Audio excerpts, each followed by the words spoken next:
What's up, guys? I hope everybody's doing well, staying fit, active, all that good stuff. Today I want to talk with you about the high kick that KO'd Giorgio Petrosyan. And I want to get into the details because there's something very, very advanced that Superbon does in this kick. I've been working on it for years, although I haven't successfully landed it in a fight. But if you've seen video footage of this kick, there's a very good chance you missed this very advanced little technique that Superbon implements. So today, we're gonna break that kick down and I'm gonna instruct and teach you something that could take your high kick to the next level.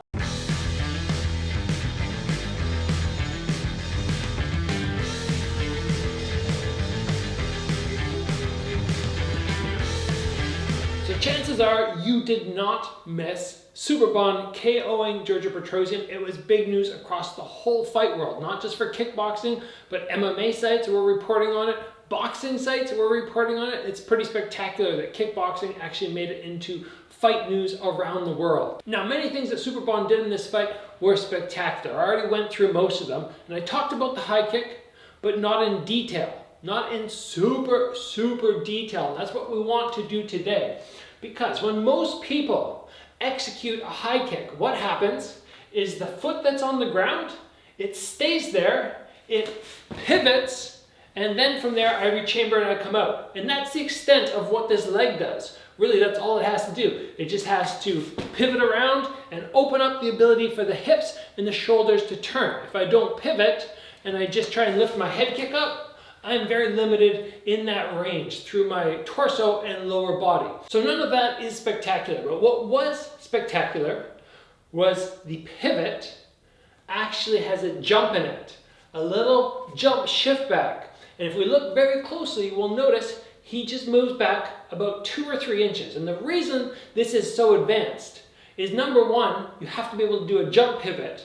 But number two, and more difficult, you need to be able to understand how far backwards you can move, or you need to move in order to land the ideal kick. So for example, from here, I know I'm too close for my head kick. If I throw it up, I'm gonna be jammed. So what I could do is implement my jump pivot. I'm gonna put myself back to this range where I know that's where I want to be landing. So I'm jammed, and now I land. Or I could go from back here and move in. Essentially, it is a jump kick, but a lot of times when we see people do jump kicks, it's moving forward. And they just very simply move forward and boom. But that's easier. Throwing your body weight forward is much easier.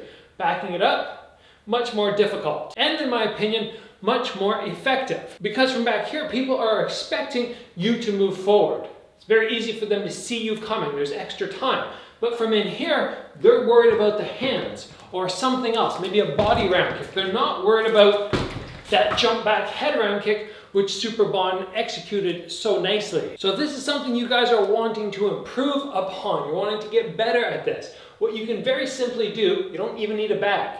I do this all the time in my shadow boxing. I know that, okay, I want to not kick here, I want to kick here. I very simply move around, and then when I'm ready, I'm doing my normal shadow boxing, I'm ready, I jump backwards with this foot, and I throw that leg right through.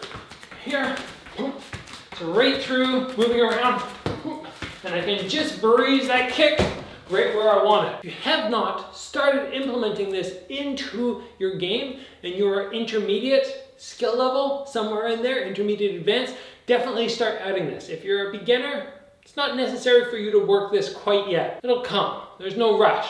But what you really want to do if you're intermediate advanced is start adding it into your shadow boxing.